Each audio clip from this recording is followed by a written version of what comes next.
This whole thing about somebody's hiding in Senegal, how did they come to that conclusion? No, in Senegal.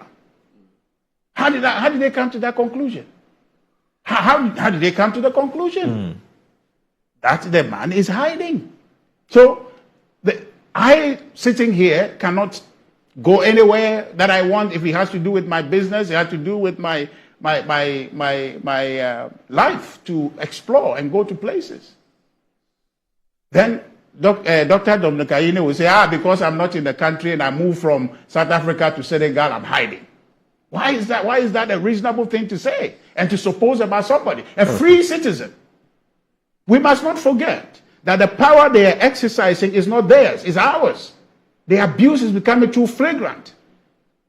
You understand? So the individual cannot leave this country and go anywhere just because he's worked for government before. And I'm telling you that President John Dramani Mahama doesn't believe in what is happening. He didn't want what is happening to be done to his appointees. So why is he supervising that to be done? Okay. Look, His Excellency Nana Addo Dankwa Akufo-Addo in office, some of NPP people criticized him. I know. I personally were involved in some of the critique, except one not publicly, to say that why are these people not being prosecuted? We heard about a lot of cases, okay, under the NDC government. Why are these people not before court? Okay. Because we didn't know. You remember there was this instance, I think in 2019 or 2019 or so. The president was asked about this question, and that was when he disclosed that about 21 of NDC, former NDC appointees were before the court, but Ghanaians didn't know because you don't have to table that for public discussion. But you also heard what the anti-corruption crusaders were saying. They were not happy. The Edison and News and Co. They were saying that, look, they were in the dark. That we kept in the dark. Because the NPP fought the elections. You prosecuted the 2015-2016 elections on the back of holding public officials accountable. Yes, of course. So if you're working quietly and you were not updating Ghanaians on what you were doing, the anti-corruption crusaders were up in arms, you then begin to understand why perhaps Dr. The fact that they are up in arms doesn't mean they are right. True. The other people who are a subject of that investigation have rights that must be protected. Okay? You can't subject the law to mob reaction. All right. That is why what is called street justice is not allowed.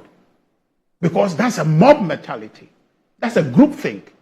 People think that this is wrong and they go for it. But he is just established for us that it's not everything that you see in the face of the law or somebody just break a law that you can deem it to say he's wrong or he's guilty, that when he goes to the courtroom, the person will come out guilty. Right? Because the threshold for establishing guilt is high.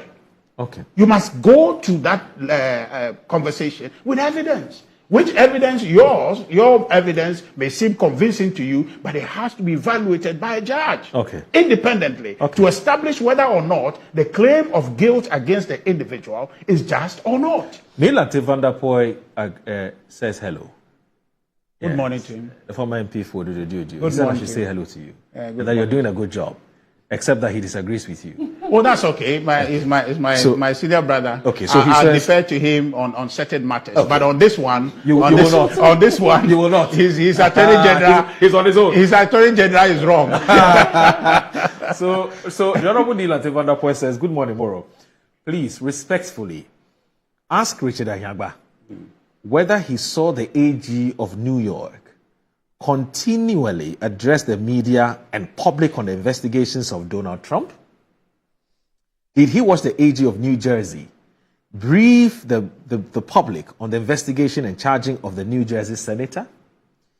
I thought they were advocates for best practices. He should start preparing his plea if he knows he has been involved in anything illegal. This one kills it. Anyway,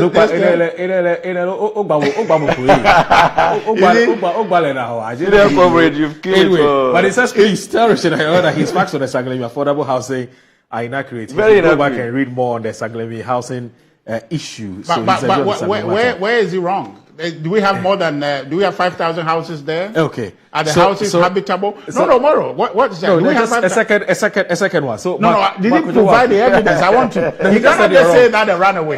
You can put him on the phone to tell us. The point I'm asking is that Moro. Okay. Moro, hold on. Yes. No, hold on. Do we have 5,000 houses there? No, we don't.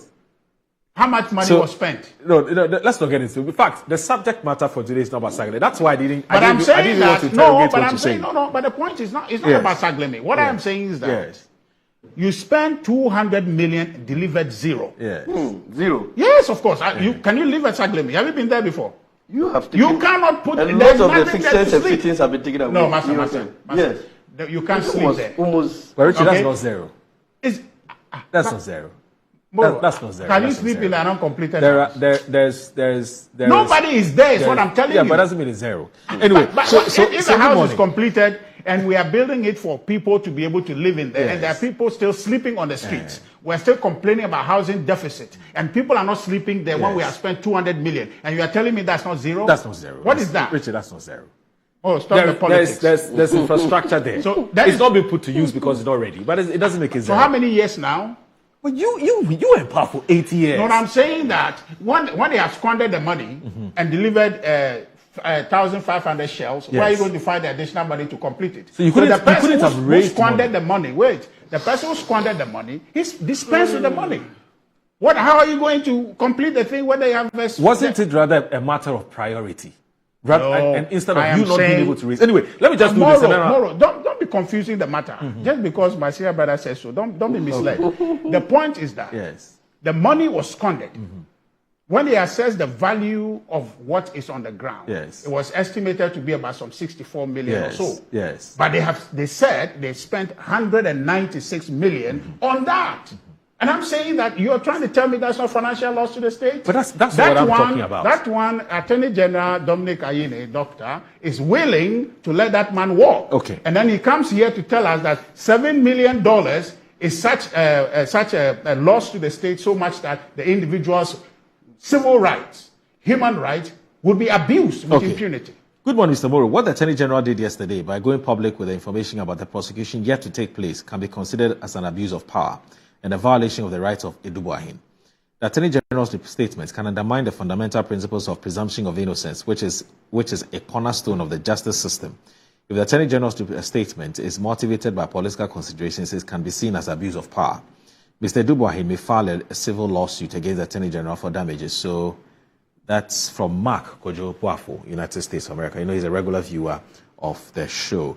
So let me land for you. Please do. We have to. No, please. Don't even talk about me talking. Please do this in a minute. Engaging from the early minutes of 8 a.m. till whatever time. So don't worry. You've actually spoken longer than him. No, much longer. I'm the time. It's okay. The point is that what I'm saying is one thing that must be said. Okay. Because it affects all of us. Our rights are sacred. The power we give government are our powers. Right. They must not be used against us capriciously. What is happening is an abuse. That individual they are characterizing as though he's a nobody has been working since, creating the impression that whatever he's gotten in his life is something he got because the NPP came to power. That is wrong. You are inciting the public against that individual.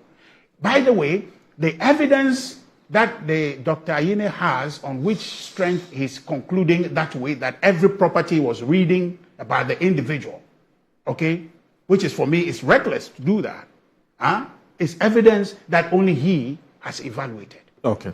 He doesn't have any basis to establish that indeed those properties were acquired by the so-called 7 million that they are talking about. But if you see in the media, that's what people are reporting. All right. That's what people are reporting. So what I'm saying is that Dr. Dominic Ayine, in my candid view, respectfully, is a partisan AG who goes along to clear NDC people and then go target NPP or other people who are not affiliated to the NDC, whose crime are less compared to the people he has cleared. All right. And that must stop. Okay. We must ensure that the regime of protecting people's rights under the law is upheld. Okay. And that he can still do his job according to the law. So the idea that, one second, the idea that Dr. Ayine will come and abuse people's rights and his deputy, my brother Strimside, will come and say he hasn't abused anybody's thing. It doesn't lie in their mouth to determine that solely because he is defending his boss. We're saying that we can all read the law. When somebody is denied a right to counsel, that's not acceptable. It contradicts the provision of due process. So when somebody is declared guilty, even before a court of competent jurisdiction examine his case, that is against the person's due process rights. And we think that that must stop. You know, my brother says that Dr. Dominic Ayine's position on Saglemi before and after is consistent. That's exactly the point we're saying, that he's a partisan AG. He's not following the evidence. He's following his emotion and party affiliation. Who can tell me that 200 million is squandered? We don't have a house. There's nobody there sleeping in it. And it's okay. We are paying that. You know, it's part of our debt. And the NDC is busy all the time. And our debt, our debt. Investment in the Agenda 111 is squandered. Do we say that? Are we safe to say? Because not even a single project is in operation. You can talk about that, but I'm talking about Saglemi. But what I am saying to you is that Richard, a decision has been made by an attorney general who has power to recover. If they feel that there's any issue with Agenda 111 is not complete, they want to cite anybody for financial loss, they can do that. But now we have one before us where 200 million has been wasted. And you say, Attorney General, that you don't see a basis to prosecute that. If for nothing at all, ask where is the 196 million that you spent and we don't see value for money. All right? But then you are busy sensationalizing 7 million. Answer that question. 8 years. No problem. I'll answer the question. You see, 8 years. President Akufo-Addo, when I was telling you the story about how we criticized him, I was part of it where we're saying that he's not prosecuting the people. You know what he said? He said he's fought all his life to protect due process, and that he will not be part of any attempt to subvert it. If actually, even in a press conference, a press encounter, with the very last press encounter he did at the Jubilee House, he was asked the same question. And he went further. Hold on. And he went further to tell the person that, look, it is when you are not at the receiving end, then you feel that due process is a waste of time. That when you are at the receiving end, Moro, you would want that due process is accorded you. If you are now seized, just minutes, what we say is you are seized and just detained, you would want your rights be done. But if it is done to me, you say that, oh, I don't feel like I know, so why is this breaking the law? Maybe you would go around the matter. Okay. You understand? So the idea is that Dr. Dominic Ayine is abusing people's rights. And we're saying that it doesn't matter his position before. His position on that matter, somebody ought to be contested. A good thing I'm not a lawyer, because I won't have money to go and pay a lawyer. Otherwise, he should. You can even assemble a team of lawyers. Well, I accept the blessing of you saying it with your mouth, because you are fasting. So I take that. And when you break your fast, please continue that prayer for me. But the point is that somebody should take him on for suggesting to us that 200 million wasted is okay. And that 7 billion, everybody should stop in their tracks and listen for him to try the person in public. Okay? That completely is unacceptable.